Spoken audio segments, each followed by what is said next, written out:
memperkenalkan nama saya beserta teman-teman anggota kelompok saya.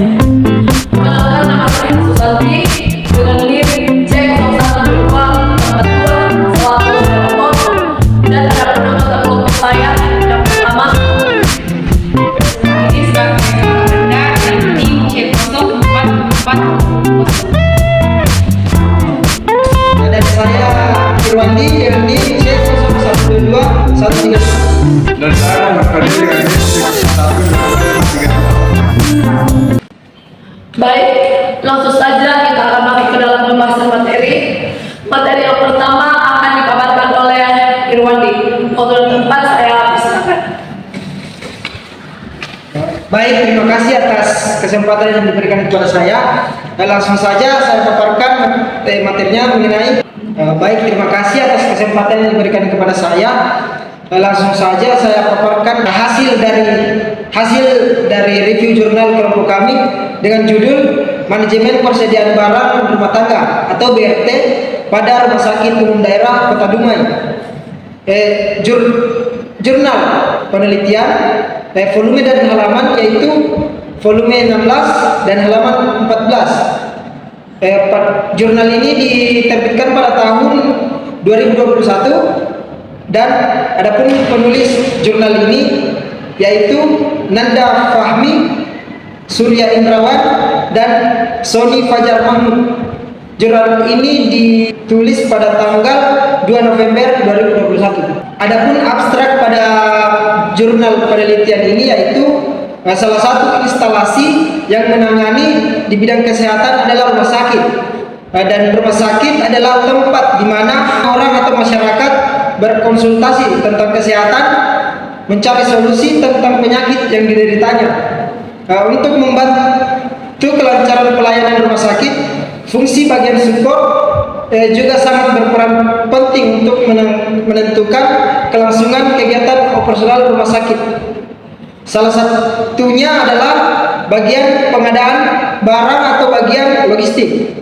Menurut survei, sementara instalasi aset dan logistik RSUD Kota Dumai terlihat mengalami adanya kekosongan barang dan penumpukan barang yang terjadi pada bagian logistik, seperti barang rumah tangga atau BRT, sehingga ketika user membutuhkan suatu barang cukup penting untuk menunjang operasional bagian manajemen rumah sakit. Baik, sekian, terima kasih. Saya kembalikan ke moderator. Baik, selanjutnya kita akan melangkah ke pembahasan yang berikutnya yaitu metode penelitian. Adapun penelitian ini dilakukan pada instalasi aset dan logistik Rumah Sakit Umum atau RSUD Kota Dumai yang berada di Jalan Tanjung Jati nomor 4, Kelurahan Bulu Kasab, Kecamatan Dumai Timur, Kota Dumai. Nah, populasi dalam penelitian ini adalah semua jenis barang rumah tangga atau BRT yang ada pada instalasi aset dan logistik diambil dalam penelitian ini adalah berdasarkan jumlah populasi. Maka sampel yang diambil dalam penelitian ini adalah barang rumah tangga atau BRT yang pemakaiannya terbanyak di RSUD Kota Dumai, yaitu yang pertama adalah hands of Eiffel, kemudian pisau cukur, plastik sedang, dan juga tisu. Nah, data-data yang dikumpulkan adalah data sekunder, yaitu data yang sudah diolah atau disajikan oleh pihak RSUD Kota Dumai, yang terdiri dari data jenis-jenis rumah tangga di RSUD Kota Dumai, jumlah permintaan barang rumah tangga dalam waktu 1 tahun terakhir dan 1 tahun sebelumnya, biaya pesan dan biaya simpan di RSUD Kota. Nah, dalam penelitian ini juga dilakukan analisis data, yaitu meramalkan jumlah permintaan obat berdasarkan data permintaan rumah tangga sebelumnya, lalu menghitung jumlah persediaan menggunakan metode EUP. Baik, selanjutnya saya akan melanjutkan materi. Adapun yang harus saya bahas di sini adalah masuk ke bagian pembahasan. Jadi persediaan barang yang kemudian akan kita bahas di sini pada Rumah Sakit Umum Daerah Dumai ada 5 barang. Yang cukur, kemudian ada plastik sedang, ada tisu bulu, ada tisu biasa, dan ada tisu towel. Jadi kita akan membahas perkembangannya dari satu-satu barang ini menggunakan 3 metode. Jadi berikut saya paparkan mengenai persediaan barang yang ada. Barang yang pertama yaitu hand soft rifle. Jadi nilai ramalan permintaan hand soft rifle untuk bulan Juni 2021 dengan menggunakan metode NA itu ada sekitar 140 item. Kemudian untuk model WMA ada juga sekitar 140 item. Kemudian untuk menggunakan metode ES itu ada sekitar 162 item. Itu yang pertama. Kemudian yang kedua, point-point tracking signal. Untuk metode MA itu bervariasi 1,7 sampai dengan 4,2. Kemudian pada model WMA itu juga bervariasi, ada sekitar 0,6 sampai 3,7. Kemudian pada model ES bervariasi juga, ada sekitar 0,8 sampai dengan 4,0. Nah, poin yang ketiga pada bagian ini yaitu pada nilai-nilai tracking signal dalam peta kontrol. Untuk menggunakan metode MA, nilai tracking signal berada di luar batas-batas pengendalian peta kontrol. Kemudian menggunakan metode yang kedua, nilai tracking signal berada di luar batas-batas pengendalian peta kontrol dan semuanya positif. Kemudian menggunakan metode yang ketiga, semua nilai tracking signal berada dalam batas-batas pengendalian peta kontrol dengan nilai-nilai tracking signal negatif. Nah, untuk nilai RSFVM-nya, untuk metode pertama itu -2, kemudian metode yang kedua -14, kemudian yang metode yang ketiga ada positif 16. Untuk keputusan, metode yang pertama menolak model MA. Jadi untuk persediaan barang hand software ini menolak model MA. Kemudian untuk metode yang kedua menerima model MA, dan untuk yang metode yang ketiga menerima model ES. Selanjutnya kita masuk ke dalam persediaan barang yang kedua yaitu pisau cukur. Nah, nilai ramalan permintaan rumah pisau cukur untuk periode bulan Juni 2021 menggunakan metode MA itu ada 53 item, menggunakan model WMA ada 57 item, menggunakan model ES ada 68 item. Kemudian pembahasan yang kedua yaitu nilai-nilai tracking signal seperti pada pembahasan sebelumnya. Untuk metode yang pertama itu bervariasi mulai dari 0,2 sampai 1,7. Kemudian metode yang kedua juga bervariasi dari 0,1 sampai 1,8. Kemudian yang ketiga, metode yang ketiga juga bervariasi dari 0,1 sampai 2,2.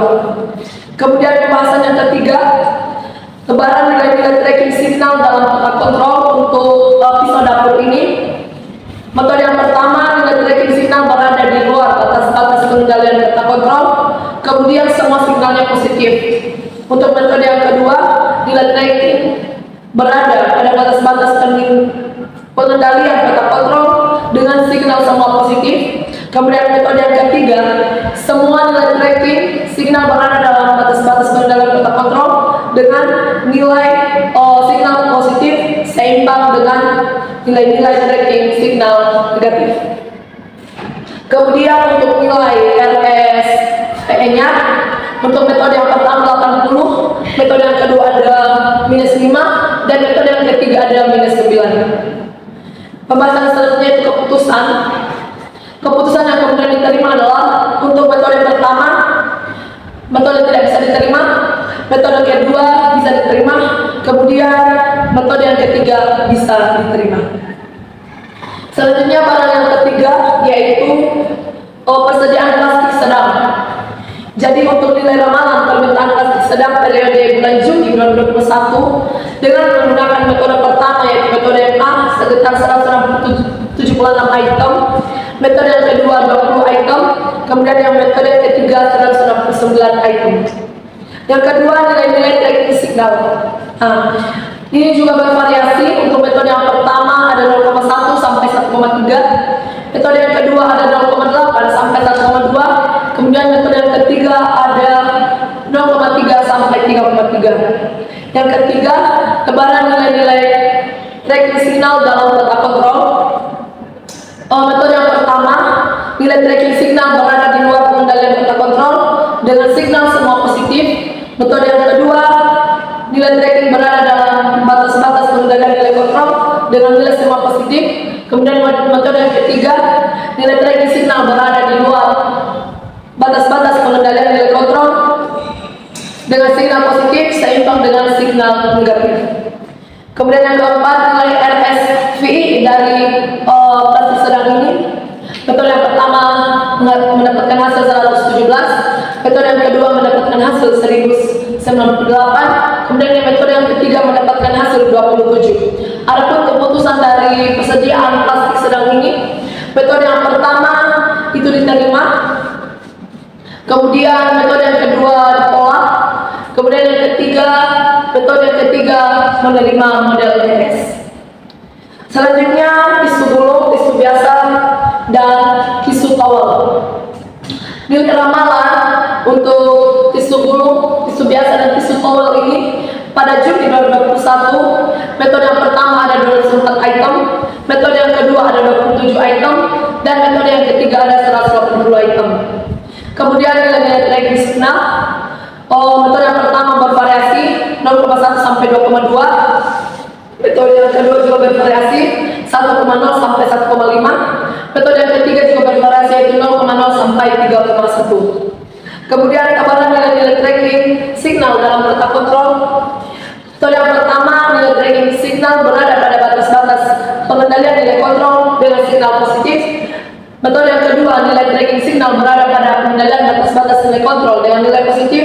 Kemudian metode yang ketiga, semua nilai signal tracking berada dalam batas-batas pengendalian peta kontrol dengan nilai tracking positif seimbang dengan nilai tracking negatif. Kemudian nilai RSP-nya, metode yang pertama minus 46, metode yang kedua 1141, metode yang ketiga 4. Kemudian keputusan yang kemudian didapatkan dari persediaan barang tisu biasa, tisu gulung, dan tisu towel ini, metode yang pertama atau metode MA itu diterima. Kemudian metode yang kedua itu atau model WMA itu diterima juga. Kemudian yang metode yang ketiga yaitu metode ES diterima. Demikian pembahasan yang saya dapat sampaikan. Saya lanjutkan kepada pemateri berikutnya. Selanjutnya saya akan membacakan hasil jurnal dari metode penelitian kami. Yang pertama yaitu hand soft refill, biaya pembelian yaitu Rp30.600.500. Terus yang kedua yaitu biaya simpan sebesar Rp3.500.000. Terus yang ketiga itu total nilai yang sebesar Rp2.112.000. Selanjutnya yang keempat yaitu EOKUI, yaitu jumlahnya 4. Ulangi deh. Ayo kira gampang, kau boleh. Bagaimana baca ini? Kita ini 2.112.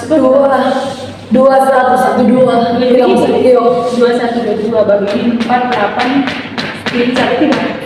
48,13 item. Apa ini? Ay, baca saja nih 2000 bisa kamu udah pusing kak. Urgensi pemasaran sedang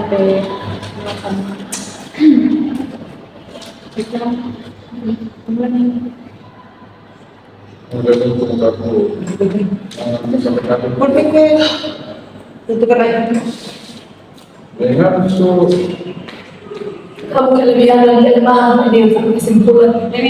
Baiklah, saya akan membacakan di sini hasil penelitian dari jurnal kami, yaitu pertama hasil soft refill. Yang pertama itu biaya pembelian sebesar Rp3.500.000. Terus yang kedua biaya simpan sebesar Rp3.500.000, dan ketiga total nilai 21.21. Selanjutnya EOQ yaitu 48,13 item. Terus frekuensi pemasarannya itu 39,89x. Terus persediaan pengembalian yaitu 48,60 item. Selanjutnya yaitu rumah pisau cukur. Yang pertama biaya pembelian sebesar 6.120.000. Dan kedua biaya simpan sebesar 1.500. Terus yang total nilai 97,6. Terus EOQ yaitu 31,21 item. Dan selanjutnya itu frekuensi pemasaran yaitu 26,11 sekali. Selanjutnya itu persediaan pengawasan sebesar 30,98 item. Bagian ketiga yaitu plastik sedang yang biaya pembelian sebesar 57.790.000. Terus biaya simpan sebesar 575.700. Selanjutnya total nilai yaitu 22,30. EOQ itu sebesar 38,83 item. Frekuensi pengawasan sebesar 30,81. Persediaan pengawasan sebesar 30,50 item. Selanjutnya yaitu bagian terakhir yaitu tisu. Yang pertama bagian biaya pembeli sebesar 640.000. Kedua biaya simpan sebesar 800.000. Terus total nilai sebesar 23,76. Terus selanjutnya EOQ 113,27 item. Selanjutnya frekuensi pemasaran yaitu 19,6 kali. Dan yang terakhir persediaan pengawasan sebesar 116 item. Itulah materi yang sempat saya sampaikan. Saya kembalikan ke moderator. Baik, pembahasan selanjutnya saya serahkan kepada pemateri berikutnya. Waktu dan tempat saya persilakan. Adapun kelebihan dan kekurangan jurnal ini, kelebihan dengan jurnal ini membantu RS Kota Damai dalam menjaga agar tidak kehabisan stok barang rumah tangga daya metode perawatan dan EOQ. Dua, memberikan informasi tentang kekosongan barang dan penumpukan barang yang terjadi pada bagian logistik seperti barang rumah tangga. Kekurangan dalam jurnal ini adanya keterbatasan sampel atau metode yang digunakan. Adapun kesimpulan dalam penelitian ini adalah peramalan yang dipilih adalah metode eksponensial smoothing menggunakan pemulusan konstanta A sama dengan 0,2. Nilai peramalan untuk shop refill pada bulan Juni 2021 adalah 162 item. Nilai peramalan untuk rumah pisau cukur pada bulan Juni 2021 adalah 68 item. Nilai peramalan untuk plastik sedang pada bulan Juni 2021 adalah 169 item. Nilai peramalan untuk tisu gulung biasa pada bulan Juni 2021 adalah 180 item. Nilai peramalan untuk tisu hand towel pada bulan Juni 2021 adalah 21 item dan pihak rumah sakit umum daerah Kota Dumai diharapkan bisa menggunakan metode economic order quantity atau EOQ. Demikianlah bisa saya sampaikan, saya serahkan kepada moderator. Baik, itulah presentasi dari kelompok kami. Kurang dan lebihnya mohon dimaafkan. Saya ucapkan terima kasih.